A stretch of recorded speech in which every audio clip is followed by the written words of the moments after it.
This kind of goes on the second part. Now, we'll do buyers first, sellers second. There's a study from the National Association of Realtors last year. What do you think the single most important thing is that people look for in an agent for home buyers?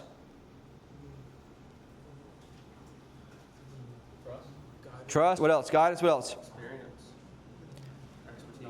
Reviews. That's a good thing to help them, I guess. So the trust, the three things, yes. But what do you think they want from you as an agent, like when you're in the presentation talking about what you do? Certainty. Confidence, certainty. So number one, the number is 50%. The single most biggest thing, 50% of people want help finding the right home. So they want help finding the right deal. Does this make sense?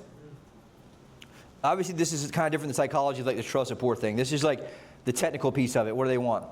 Number two, what do you think the second most important thing is?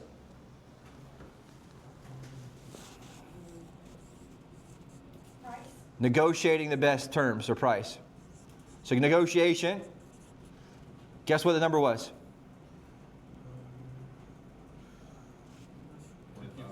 13%. So big jump here, right? Where help finding is 50%, negotiation 13%, negotiating the terms of the sale was 13. 12% is negotiating price. So terms would be like financing, timeline, what they get, things like that. Negotiate price is 12%, so that'd be a total there of 25. Make sense? So negotiation 25% if you look at it that way. 7% help with paperwork. Which is not a big deal. They say millennials and Gen Z want 11% want help with the paperwork. Number 6, determining comparable home values. So 6 would be home value data.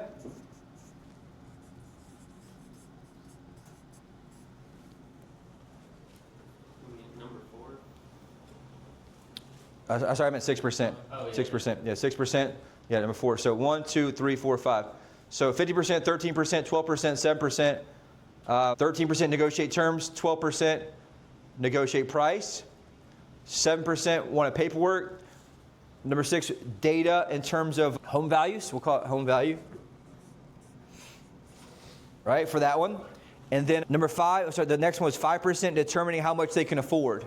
So helping them figure out, hey, what's affordable for me based on whatever that is, right? Obviously the mortgage helps with that, but they just want an agent to kind of tell them. We'll call it affordability number.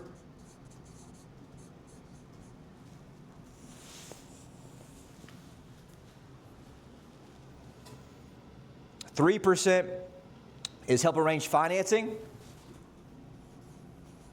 which is less than I thought it'd be. Love it, right? Yeah, I agree. They're kind of together too. And then 1%, learning about the neighborhood. Now, what stands out to you? 50% by far, right? Which is kind of shocking to look at. So what does that mean? If we know that the most important thing by double is helping them find the right house, what does that mean to you right now? It means all you gotta do is find the right home, the rest will figure it out. Yep, in a way.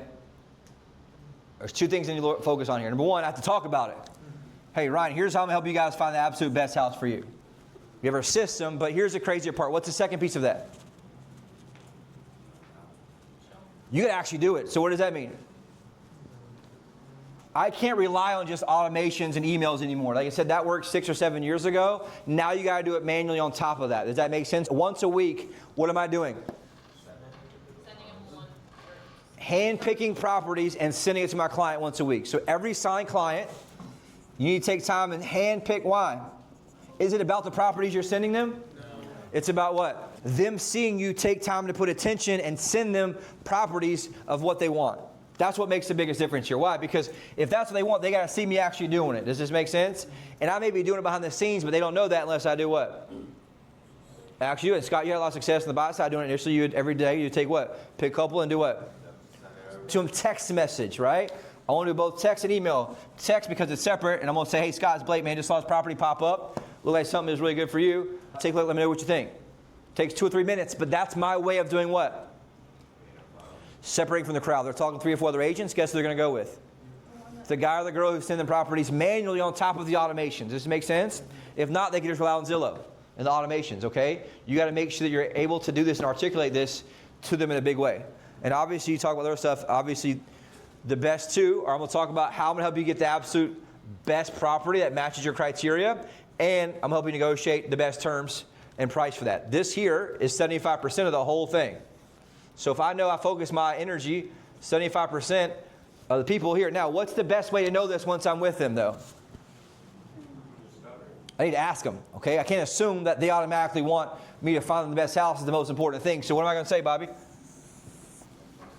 What's important for you guys in the home buying? Hey, Bobby, what do you think the single most important thing for you guys in terms of the real estate agent you pick? Finding the best house. Find the best house. So that means for you guys, what's most important to you is having me and my market knowledge be able to seek out and help find manually on top of my data and my sources the absolute best deal for you guys. That makes sense? Boom, right? And so now I'm anchored in on what that is. It makes a big difference for them. You guys with me on this? And as far as understanding and then letting them know I understand, because I get a complaint a lot of times, he or she doesn't even know what I want. They're sending me stuff that doesn't even apply to what I want, right? I get that one a lot. So it's important for you guys to make sure you're doing that and you have that dialed in, okay? So what's the one thing you can do this week to make a difference, move the needle, is you need to block out time daily, pick up your list, top 10, 15 maybe clients, and do what? Send them, man. How can you do that? The good news, we have a great tool called the Hot List.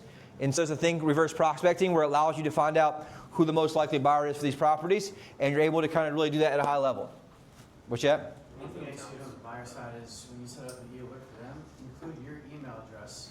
So it automatically emails you what they're automatically being sent. Yep. And then you can just go in, find the one property that is sent already, and just send it through text real quick. That's If the they're fastest looking way. for something that's specific, absolutely. And what I've even seen done before too is you can email yourself. Like one neighborhood, I can just be on top of it. You can email yourself. You can have that, if you don't want to cloud your inbox up, you can create a filter, right, in our Gmail, and it'll filter right to a folder for you. And you just log in the folder every day and look at the top 10 emails you that day and go one by one by one. That way it doesn't cloud your, so all you do is you just make sure the subject has, filters it based on the subject. If you don't know how to do it, ask AI, here, how do I filter emails in Gmail? It'll tell you exactly what to do. But I did it a lot, and it would automatically skip the inbox, go right to the folder, open the folder up, pick up whoever you want, and call them that day and text them stuff. Make sense? That's important. Second thing that's important, I notice this a lot, make sure you guys have a subject for them. Like, it needs to be worth opening up, right? I like to have like a brand new listing, was listed or reduced. Because a lot of times you put new listing, but they're sending the same property twice. They don't realize it's a price reduction, and that's why they got the property twice. They unsubscribe from yours. I've had that happen multiple times from people, okay? So that's an important piece there as well. Questions about that? Sellers, what do you think sellers want? What do you think the number one thing for sellers? Marketing. Obviously, the number one thing they want is marketing. So marketing is by far the number one thing that they're looking for. In the study, obviously, is everybody the same? No, right? But if I play numbers, I play data, that's what 23% of people said that they wanted marketing as number one, which is important, okay? 20% sellers said they probably wanted help with marketing number one. The top three were number two. What do you think number two was? Pricing it competitively. So this is 23%. Pricing it correctly. What it really means they want you to price it how they want to price it is what they're really saying. But 19%.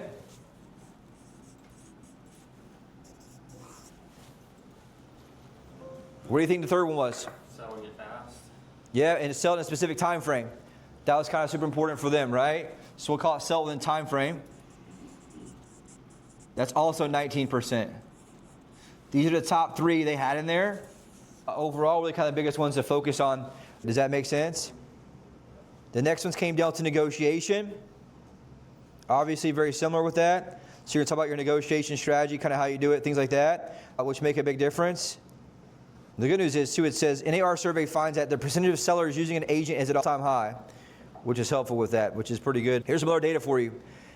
87% of all buyers use real estate agents in their source, in their search. 70% use mobile search on a device. 50% use online video site, and 48% use open house when they search. It's crazy, right? Obviously, they can use both. Does that make sense? They don't use just one, which is why the numbers don't hit 100. But it said 77% of people reported that using agent was very helpful. And so just some of that stuff is important to know the data. If I know those are the top three, I want to make sure I'm able to kind of go through that process. Make sense? Here we go. Just trying to find one more thing. Oh yeah, and also, this is one last separate thing. I did another separate study. I want to share this today. The Red X guy did a whole thing.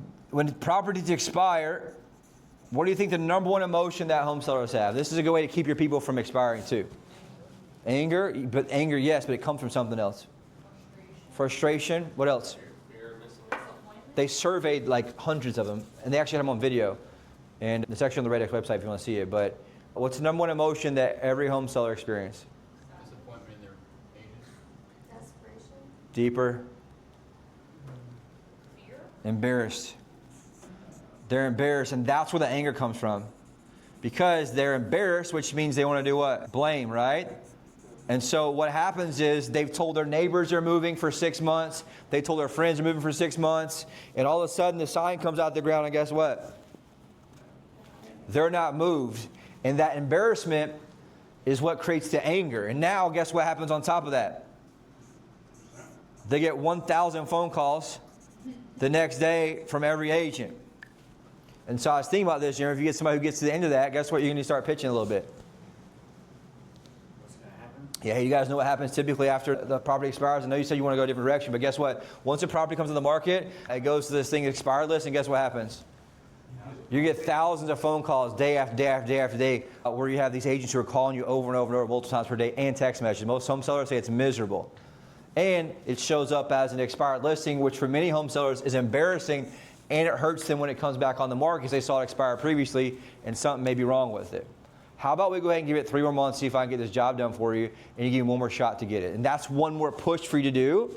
But I didn't think about that until going through that video of like, hey, let's use this to help them kind of say, here's what's going to potentially happen so you can defend against this and help keep them in the listing longer if it comes down to the expired part of it.